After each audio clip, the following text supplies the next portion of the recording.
kembali lagi di channel Will Jogja Farm. Nah, kali ini saya dapat bahan konten ya ini. Nah, kontennya seputar pekukur warna ya. Mungkin di kandang teman-teman ataupun orang lain ataupun dimanapun ataupun belum yang pernah mengalami. Nah, ini seringkali di kandang saya ini ada beberapa kasus ya. Salah satunya kenapa kok telur sering gagal menetas ataupun mati dalam cangkang di usia dia memang pantas untuk menetas ya. Jadi ada beberapa faktor, mungkin karena embrionya lemah dalam cangkang ataupun memang cara pengeramannya si entah babuan ataupun entah indukan itu kurang maksimal. Jadi kadang misalkan cuacanya nggak pas, itu dalam artian membuat embrio atau piyiknya dalam cangkang telur itu kurang agresif ya, jadi dia tenaganya agak lemah gitu. Biasanya saya beberapa kasus misal babuannya itu sering naik turun, nah pas cuaca entah panas ataupun entah dingin itu suhunya akan tidak stabil. Nah itu membuat piyiknya dalam telur itu lemah ya, kayak gitu dan sebagainya. Nah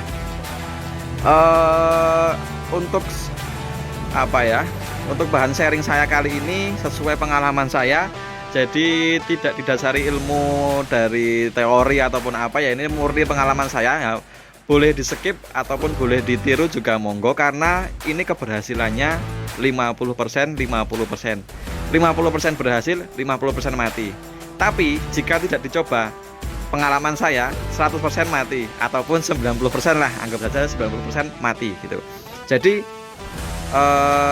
gini teman-teman, kita tunjukkan ya sekarang. Nah ini ya teman-teman, kita cara mengamatinya gini. Ketika telur yang satunya udah menetas, biasanya kan telur itu usia pengeraman 13 hari sampai 15 hari itu udah menetas ya. Nah ketika kadang ada yang dua-duanya misalkan di hari ke-13 ataupun 14 itu keduanya udah retak, tapi biasanya bergantian biasanya. Nah ketika yang satu piyiknya atau saudaranya udah menetas, biasanya yang satunya udah retak dan besoknya udah menetas. Nah kali ini yang satunya udah menetas kemarin, tapi yang satunya ini baru retak dan udah ganti hari lagi ataupun selang 2 hari kok belum juga menetas. Contohnya kayak gini, ini telurnya udah retak tapi memang belum pecah ya teman-teman. Jadi kita harus bantu pecahin telur dengan cara feeling ya dan pengalaman sendiri, karena saya juga pernah gagal sering, juga berhasil juga sering. Jadi kita bantu pecahnya dikit-dikit, dalam artian sambil kita pantau nanti ketika kita buka cangkang itu ada darahnya enggak. Jika ada darahnya banyak, nanti kita bukanya dikit demi sedikit, alias misalkan kita krowakin atau apa ya bahasanya itu, kita buka dikit, nah nggak ada darah, kita buka lagi gitu sampai memang, karena kalau nggak ada darah kita buka aja full semuanya nggak masalah. Tapi ketika nanti ada darahnya, nah itu kita pakai jeda waktu ya. Dalam artian misal kita buka segini lubangnya, nah nanti ada darah, ya udah kita biarin aja 1 jam. 1 jam kemudian kita buka lagi segitu. Nah sampai kering kita tunggu lagi 1 jam. Kita buka kembali sampai sekitar 30% atau 50% kita buka mengeliling ya. Karena nanti biasanya kalau udah 50% dibuka, nanti indukannya juga akan membantu mecahin cangkang.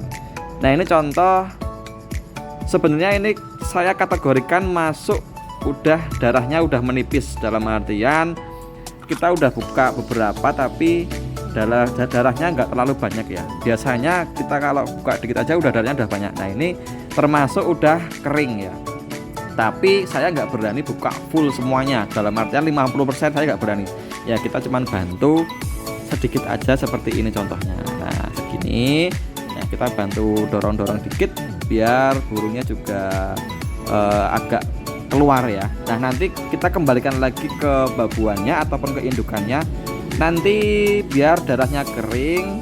Syukur-syukur kalau babuannya juga membantu ikut mecahin cangkangnya. Biasanya kayak gitu teman-teman, pengalaman saya ya. Jadi bisa 50% berhasil, bisa 50% gagal. Jadi gitu aja tips dari mau saya. dipraktekkan monggo, mau di skip juga monggo, karena memang ini butuh skill ataupun butuh pengalaman. Jadi keberhasilannya memang 50% 50%. Itu pengalaman di kandang saya. Nah kita tunggu video selanjutnya apakah berhasil atau tidak ya teman-teman. Nah ini teman-teman, ini kondisi saat ini